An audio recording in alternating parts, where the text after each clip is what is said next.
the word lived hadn't finished echoing before the room reacted. Night Guard surged forward instinctively, steel boots ringing sharp against the floor, hands reaching for restraints. The Justiciars did not loosen their grip. Cassian hung between them, limp but breathing as they hauled him upright. His head lolled back once, dark hair falling across his face, blood already blooming at his lip. Corvinus raised a single hand. Hold. It was not loud. It didn't need to be. The Night Guard stopped as if they'd struck an invisible wall, momentum bleeding out of them in confused, reluctant increments. A few exchanged looks. Corvinus turned slowly, his attention drifting from Cassian to the captain at the head of the approaching guards. "This is not a civic matter," he said calmly. "This is a personal attack." The captain stiffened. "Archbishop, the man just assaulted a servant of the church," Corvinus interrupted gently. "Yes." He looked back at Cassian, studying him with open curiosity now, as though the ballroom had ceased to exist. "I will see to this matter personally." No one argued. The Justiciars adjusted their grip and turned as one, pivoting away from the stunned crowd. They did not take the main exit. Instead, they moved toward a narrow side corridor draped in dark velvet, a servant's passage disguised as ornamentation. As they passed through it, the fabric parted briefly, just long enough for the last sight of Cassian's slack form to vanish into shadow. Juno took a step forward instinctively. "No," she said, the word tearing out of her before she could shape it into something smarter.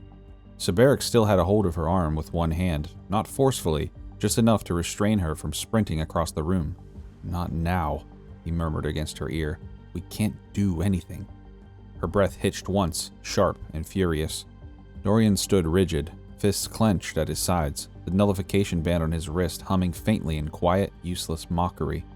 Gabriel's jaw tightened, his posture perfectly still, in the way of someone exerting enormous amount of effort not to act.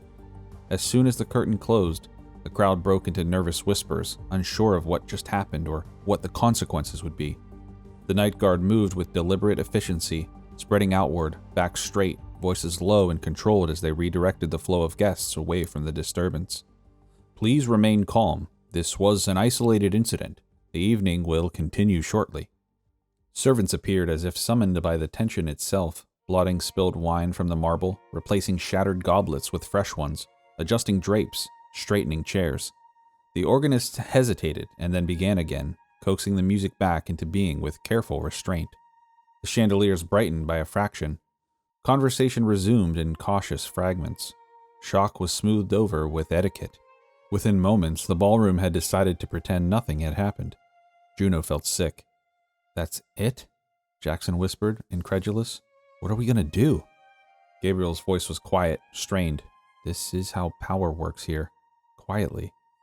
Dorian swallowed hard, eyes fixed on the velvet-draped corridor Cassian had disappeared through. Corvinus didn't stop them because of power. He stopped them because this was personal. Across the room, nobles leaned toward one another behind masks, whispers already mutating into speculation. A few watched the party openly now, curiosity sharpened into something more dangerous. Juno forced herself to breathe. "We should split," she said, low and tight. "Half go after Cassian, half stay here. This conversation with Adrian cannot wait, but Corvinus will want to tie this loose end up once and for all." "You are right, but how do we split and get out of here unseen?" Dorian replied. They scanned the room and quickly realized the presence of the Night Guard had doubled in the wake of the outburst. "We may be stuck here for the time being," Jackson said dryly. From behind a carved column near the outer edge of the ballroom, Leaf had watched everything. He had not expected to watch Cassian implode. He'd been moving along the periphery, keeping to the shadowed alcoves and service gaps, when the shift in the room had rippled outward. By the time he had line of sight, Cassian was already on the floor. He didn't look back at the party, he already knew what he'd see there. Shock, restraint, helplessness as they blended in with the guests. Instead, he followed the exit Corvinus chose. The Justiciars moved quickly once beyond the velvet curtain, boots thudding against the stone floors meant for servants and priests rather than nobility. Torches flared to life as they passed, triggered by motion wards that paid no attention to discretion. Leaf stayed well back, far enough to be forgotten, but close enough to hear. Cassian stirred as they descended a narrow stair, not fully conscious, just enough. His head lifted weakly, a breath dragging in through split lips. "You," he slurred, the word collapsing into a cough that brought fresh blood with it. One of the justiciars answered with a brutal, efficient blow to the ribs. Cassian folded inward with a sharp, broken sound. "Silence," Corvinus said mildly, not even turning his head. "You will have your chance to speak soon enough." They emerged into the night. The castle's side courtyard was quiet, lanterns burning low along the stone walls. A black carriage waited near the gate, its lacquered panels reflecting torchlight in dull, predatory gleams. The justiciars hauled Cassian forward. He sagged, then jolted as another gauntleted strike caught him across the jaw, snapping his head sideways. His eyes fluttered open for half a heartbeat, long enough to register what was happening. They threw him into the carriage like cargo. Cassian hit the interior hard, a dull thump followed by a strained, unconscious exhale. One of the justiciars slammed the door shut and stepped back. Corvinus lingered outside the carriage for just a moment. He adjusted his gloves with unhurried precision, then leaned close enough to the carriage window that his reflection fractured against the glass. "You should have stayed dead," he said quietly. Then he turned, mounted the carriage steps, and disappeared inside. The two giant armored men joined one another aboard the carriage, and the driver cracked the reins. The carriage rolled forward, wheels whispering over stone as it passed through the gate and vanished into the city's darker arteries. Leaf remained where he was long after it was gone. His pulse hammered, his jaw tightened. He replayed the timing, the exits, the guards, the route. There was no way to follow and save Cassian, and stay and protect his friends and push their mission forward. He turned back toward the castle and silently went back the way he came. He slipped back into the ballroom quietly, rejoining the party with a smooth scoop of a goblet from his servant's tray and a quick smile to a masked man stumbling in search of the bathroom. The music was louder now. The organ had found its rhythm again, strings threading through in a way that encouraged conversation, laughter, and forgetting. Guests leaned close to one another, masks tilted just enough to whisper without being overheard. The marble gleamed. Servants moved swiftly. The party had decided it would ignore the tension and live in this festive moment. Leaf moved through the sea of faces with ease. He found the group near the edge of the room where the light dimmed and the walls rose into carved shadow. Juno spotted him first. Relief flickered across her face, brief and fragile, before she saw his expression. "What happened?" she asked immediately. Leaf didn't answer right away. He scanned the room once, habit overriding urgency, then stepped in close so his voice wouldn't carry. "They took him," he said quietly. "They took him away from the castle." Dorian went very still. "Took him? How?" Leaf's jaw tightened. There was a carriage waiting, black, unmarked. They dragged Cassian all the way out there, then left in it, down the hill. Jackson swallowed. "Alive?" "Barely," Leaf replied. "They woke him up just long enough to hit him again. Then they threw him inside, and Corvinus got in after. I heard him say, 'You should have stayed dead.' I think he's going to torture him before finishing whatever he had originally tried." Juno's breath caught, her hand curled into the fabric of her dress hard enough to crease it. Just then, a familiar presence cut into the circle before anyone could respond. "Quite unfortunate that our family is not known for their cool temperament. Cassian's inability to handle his emotions have compromised our mission tonight." Farah Morningstar stood with them now, having appeared in the way she always did, without announcement, without apology. Her red coat was immaculate, but her eyes were sharp, cold, and unmoving. "Corvinus does not improvise," she continued. "If he claimed jurisdiction, it is because he wanted time without interference." Juno rounded on her, anger breaking through the restraint at last. "Then we can't just stand here." "You can," Farah said calmly, "and you must." Dion bristled. "With respect, lady, Dion does not enjoy parties where friends are abducted." "I imagine not," Farah replied.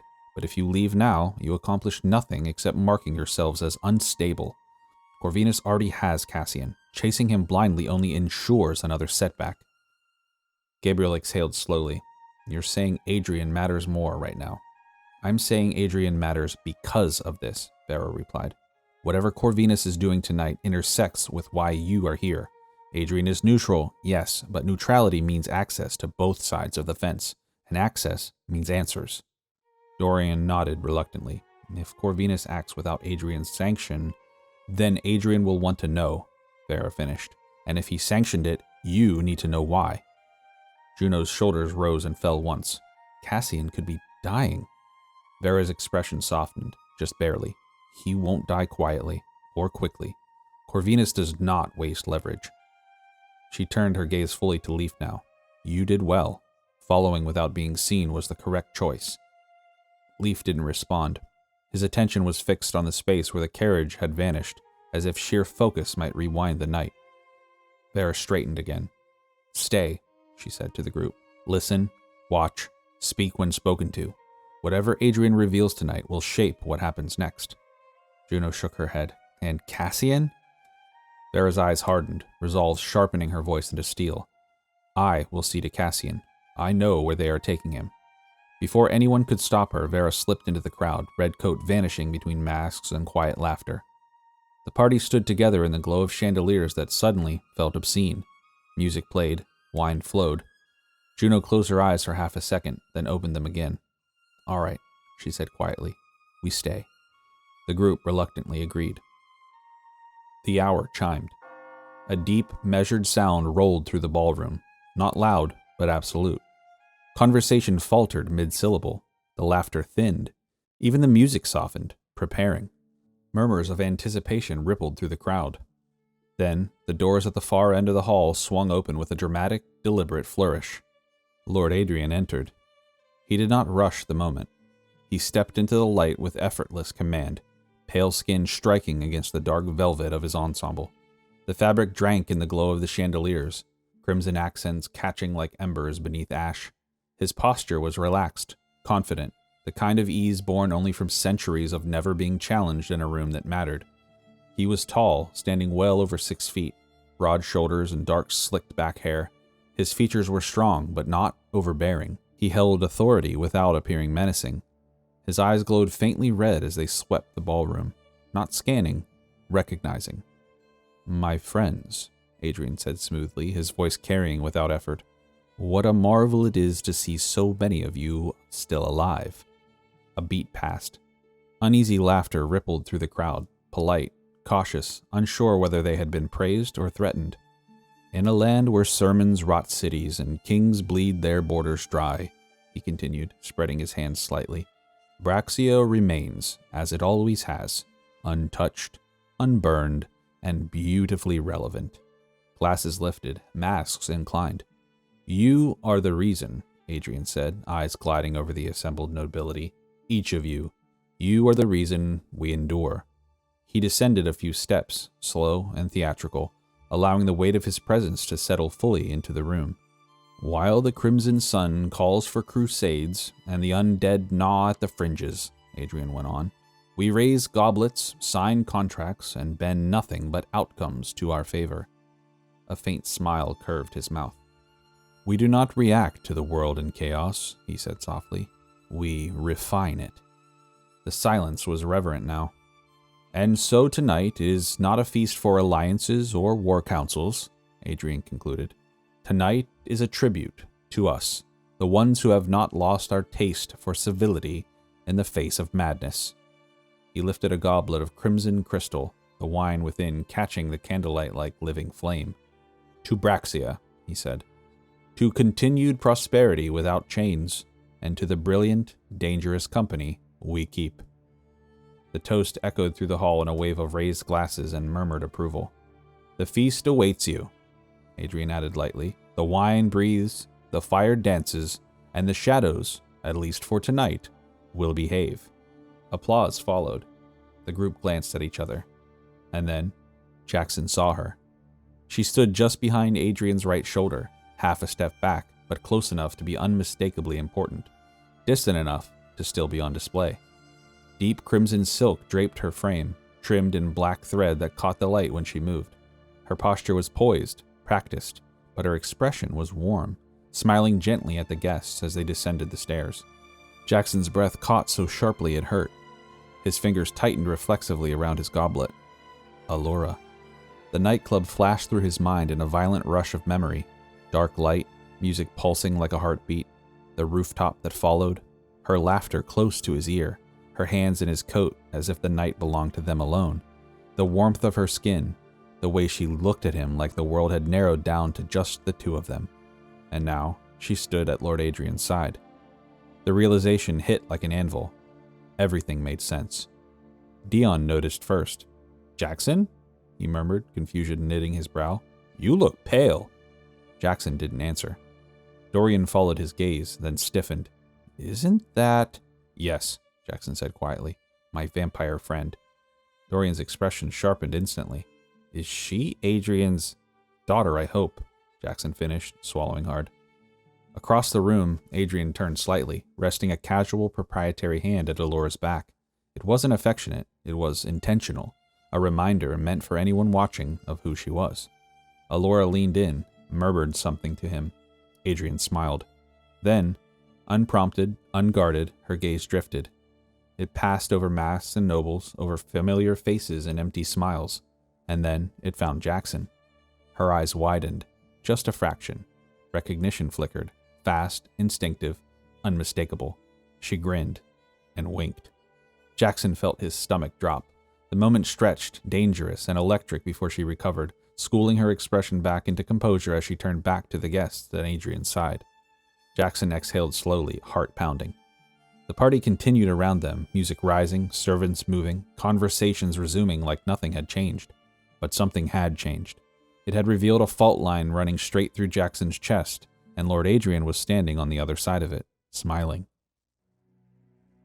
The carriage made a sharp turn several minutes outside of the castle gate. It passed through wrought iron gates and up a clean, curved stone pathway lined with cypress and white stone, lanterns burning steady and warm along the path. The villa that rose at the edge of Braxia was elegant in a restrained, almost artistic way. Arched windows, pale walls, and a tiled roof that caught the moonlight like bone.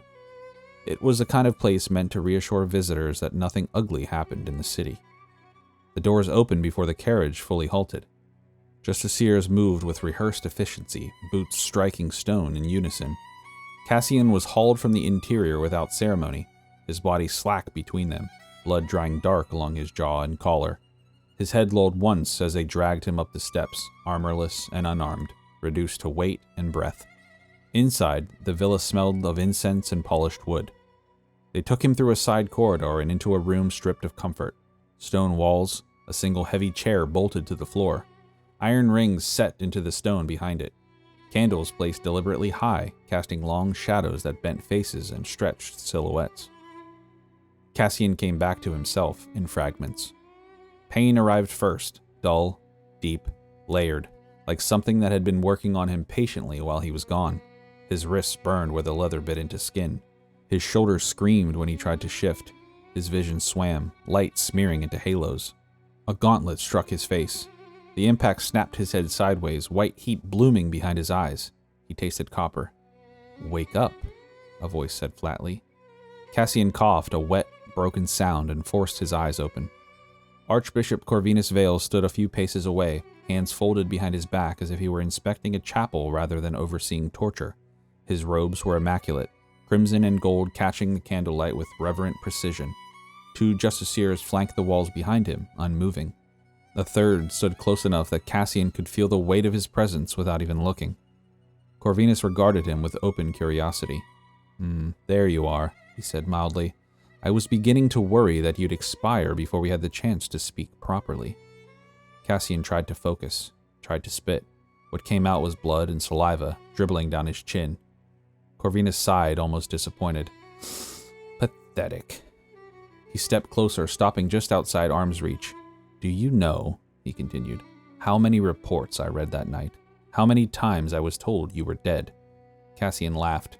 It came out wrong, ragged, broken, more breath than sound, but it was a laugh. The guard's fist drove into his ribs in response. Cassian screamed, the sound torn out of him as the world folded inward. He slumped forward against the restraints, lungs refusing to work properly for a long, terrifying moment. Corvinus raised a hand. The man stepped back. "Pace yourself," Corvinus said calmly. "We are here for answers, not indulgence." He crouched slightly, bringing himself level with Cassian's face. His eyes were sharp now, intent in a way that stripped pretense. "How did you live?" he asked softly. Cassian's vision blurred, the room tilted. He fought it, teeth grinding together, forcing his eyes to stay open. "I didn't," he rasped. Another blow, this one to the side of his head. The world went dark. When it returned, Corvinus was still there. Water splashed down Cassian's face. His eyes burned as it mixed with the blood and salt. He gasped for breath. You should be rotting in a field, forgotten about, and yet here you are, and you don't look a day older than when I last saw you. Tell me how you lived, Corvinus said. Cassian's head drooped forward again. Look at me, Corvinus snapped. The guard obliged, grabbing Cassian's hair and yanking his head back.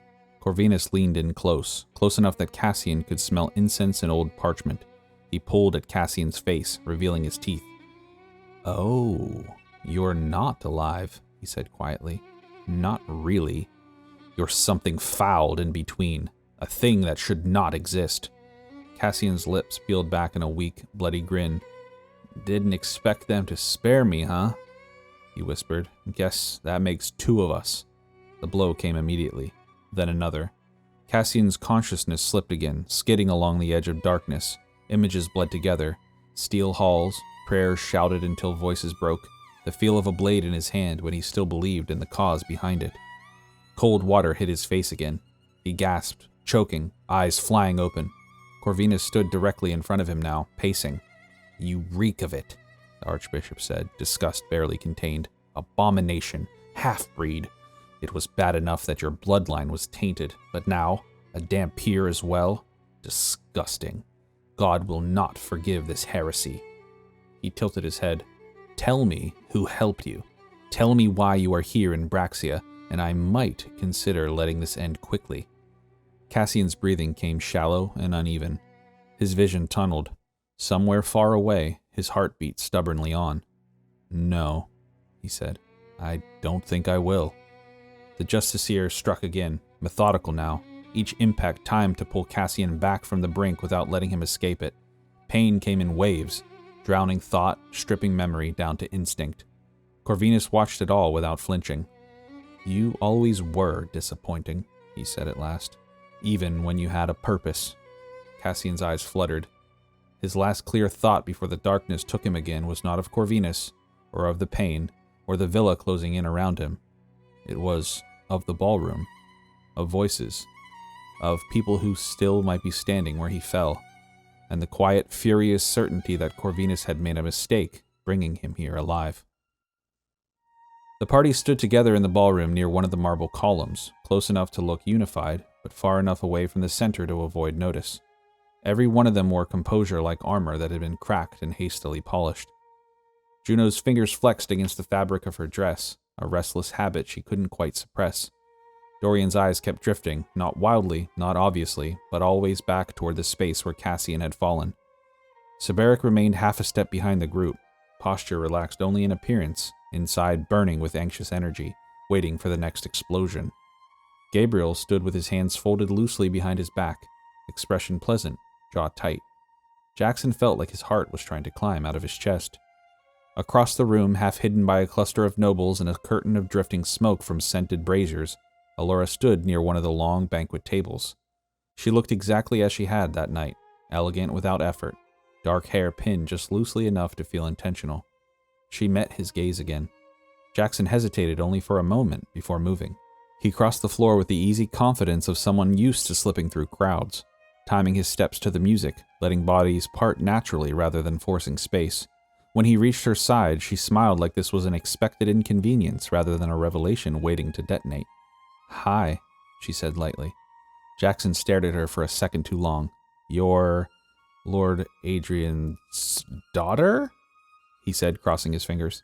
Allura sighed, soft and amused, and lifted her goblet for a small sip. Ah, yes, that. That, Jackson repeated, incredulous, keeping his voice low. You didn't think to mention that your father runs the city? I didn't think it was relevant in a nightclub, she replied calmly, or to the part where we were trying to enjoy not being watched. He scrubbed a hand over his face, then dropped it, laughter threatening to bubble up in spite of himself. You could have warned me. And say what? She countered. That I'm the daughter of the most powerful vampire in Braxia? That people smile at me because they're afraid? That half the room would suddenly decide they have opinions about who I should be seen with? She turned to face him fully now, eyes sharp but not unkind. I wanted you to like me without all of that in the way. Jackson swallowed. You realize this is a lot. She smiled then, softer. I know. He leaned in slightly. Is your father going to kill me? Alora considered it. Not immediately. That is not reassuring, he replied. She reached out and touched his arm, grounding. He values discretion, confidence, people who don't embarrass him publicly. Her smile turned faintly wicked. And you've done none of those things yet. Yet? Jackson echoed weakly. She tilted her head. Relax.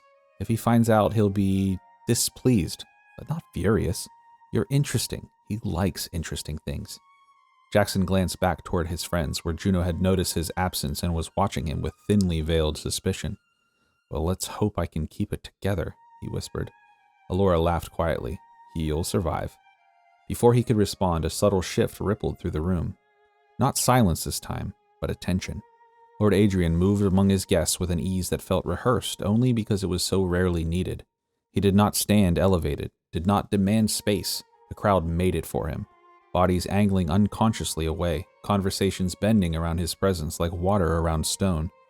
He approached the group with his emissary at his side, expression warm, eyes alight with private amusement. The rest of the crowd pretended not to be listening or looking as he joined the small cluster near the edge of the room. My friends, Adrian said smoothly, inclining his head, I'm delighted you could join us this evening. Juno dipped her head politely. Dorian offered a measured nod, and Gabriel smiled as if this were any other special engagement and not a room full of sharpened politics. We wouldn't miss it. We appreciate the invitation. Captain Elias spoke very highly of you, Juno replied. I was very displeased to hear about his passing.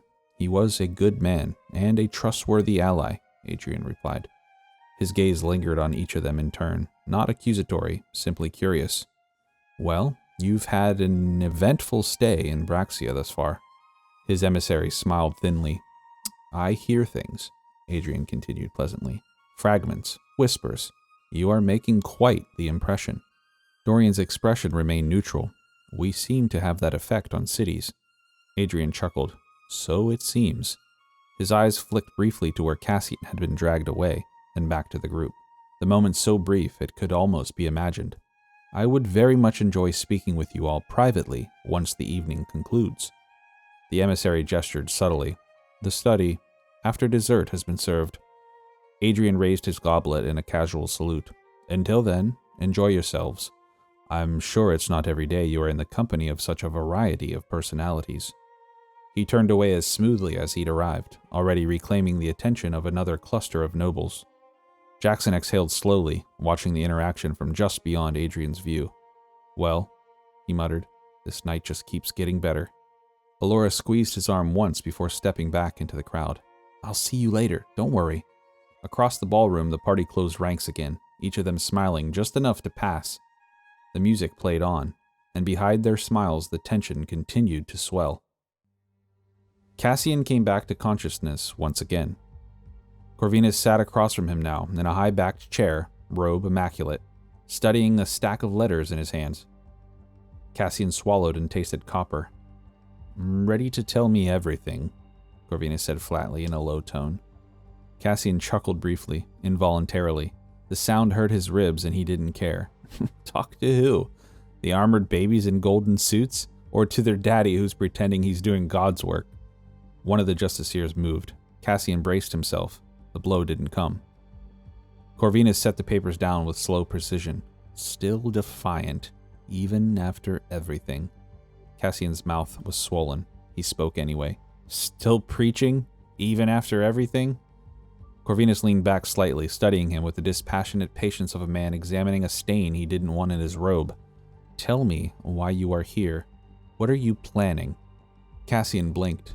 The candles doubled, tripled, then settled. I heard the food was good, Cassian rasped.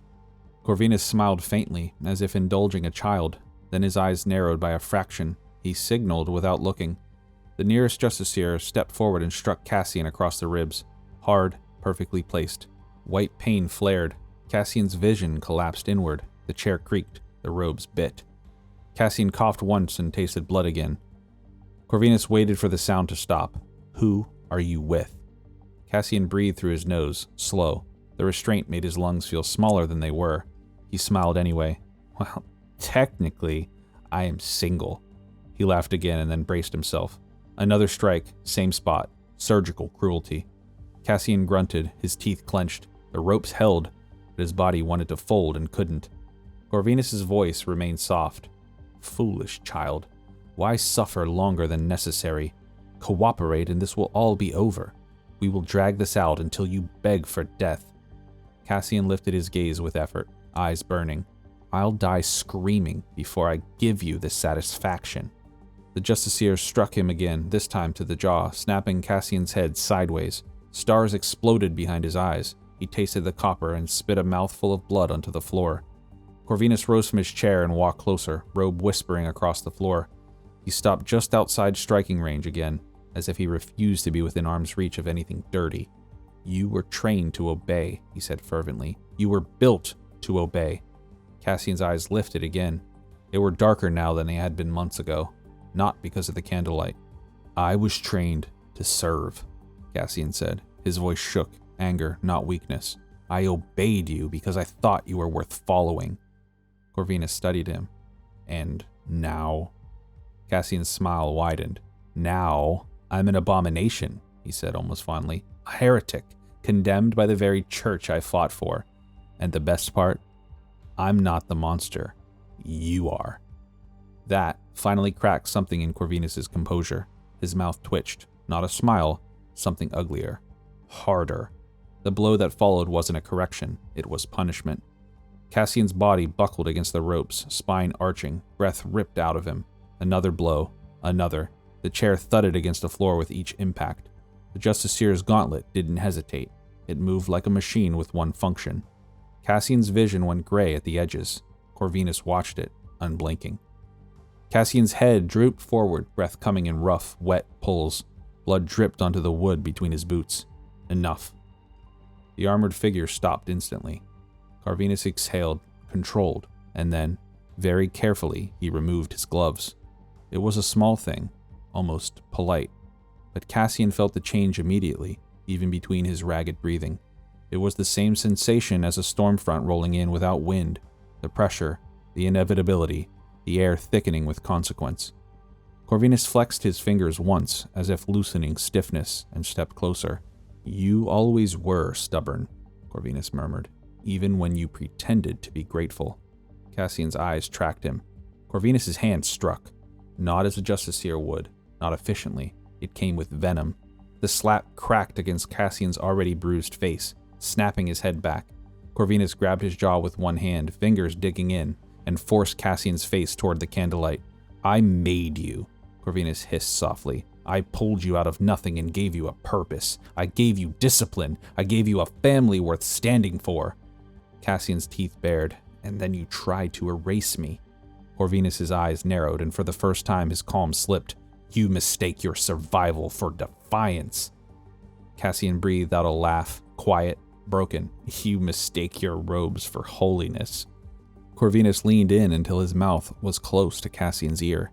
The room seemed to go still, and Corvinus whispered, tender as confession, venom as scripture.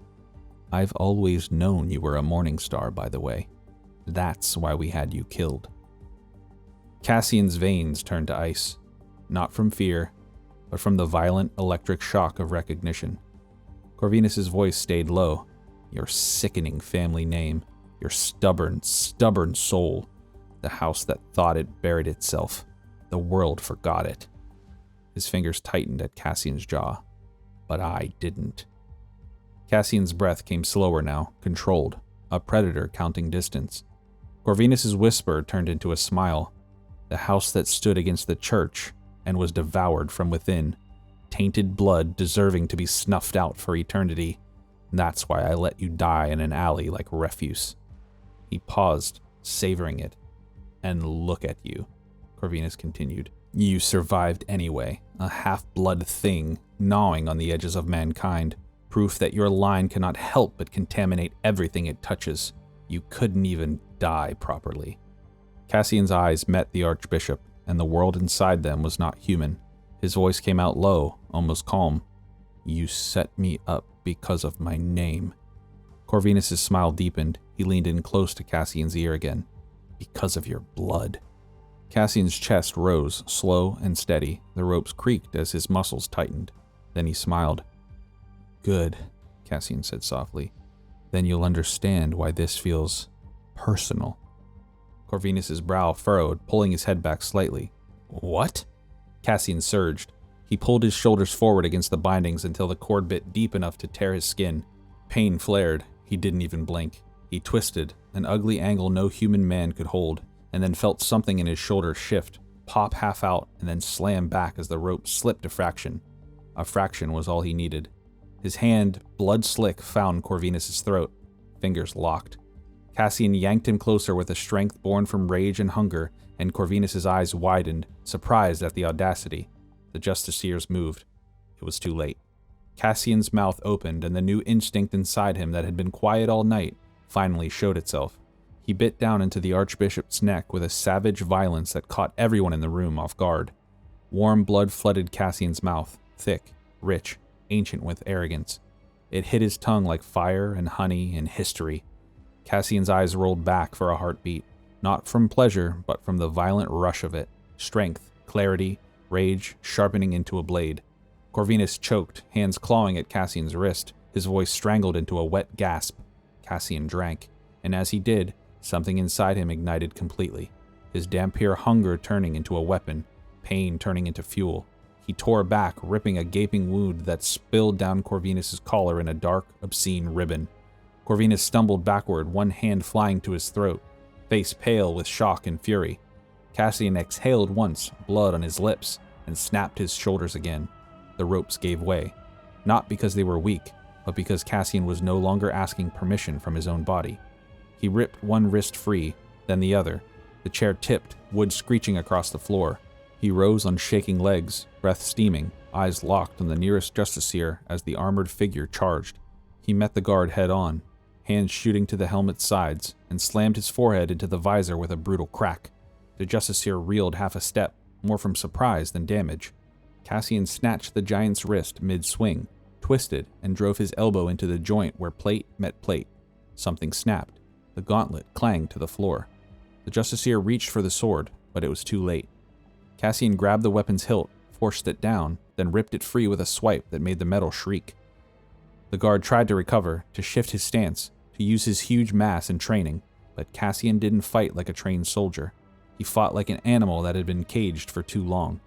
He drove the sword in under the justiciar's ribplate where the armor flexed in one clean thrust, then yanked it back out. The man staggered, dropped to a knee, and Cassian ended it with a second strike through the throat. The armored body collapsed with a heavy clang. Corvinus, clutching his neck, back toward the wall, eyes blazing. "Kill him!" he rasped, blood bubbling through his fingers. "Kill him!" The justiciars surged. Cassian turned to Corvinus slowly, sword dripping. Blood ran down his chin like a grotesque communion. He took one step forward. Corvinus's eyes flashed with hate and something else. Fear, maybe at last. Cassian's voice was low enough that only Corvinus could truly hear it. "Time to meet your god." He crossed the space in a blur of rage and motion. The Archbishop raised an arm instinctively, but too slow. Cassian's sword flashed once, clean and bright in the candlelight. Corvinus's head left his shoulders with a wet, decisive finality. For a moment, time stood still. Cassian could hear his heartbeat distinctively, calm, smooth, vengeful. Then Corvinus's body crumpled, robe pooling around it like spilled ink. His head rolled and stopped against the leg of the table, eyes still open, expression arrested in disbelief. Cassian stood over the corpse, chest heaving, blood and sweat and fury steaming off of him. The remaining justiciars had not paused to mourn. They attacked. One lunged from the left, Cassian parried, blade ringing. Another one came from behind and Cassian ducked, felt the air split where a sword should have taken his neck. A gauntleted fist slammed into Cassian's side, pain flaring, but the stolen blood in him absorbed it like kindling. He stumbled, recovered, and then swung again. Steel met steel. The room became sound, the scrape of boots, the crack of armor, the harsh rhythm of violence in a space designed for quiet power. Cassian fought, but even rage had limits. 3 trained justiciars in close quarters could kill almost anything. Cassian felt the edge of that possibility as fatigue crept in behind the fury. A blade clipped his shoulder. Another slammed into his ribs. He grunted, staggered, and for a second, the world tilted. Then, glass shattered from above. A skylight in the ceiling exploded inward. Moonlight poured into the room as Vera Morningstar dropped through the opening like a bullet fired by fate. She hit the floor in a controlled roll, coat flaring, and came up with steel in her hand, a long, thin blade, wicked and practical. Her eyes found Cassian, then the headless corpse, and she didn't flinch. "Oh, good," she muttered, like she'd expected nothing else. One justiciar turned toward her, but Vera acted first.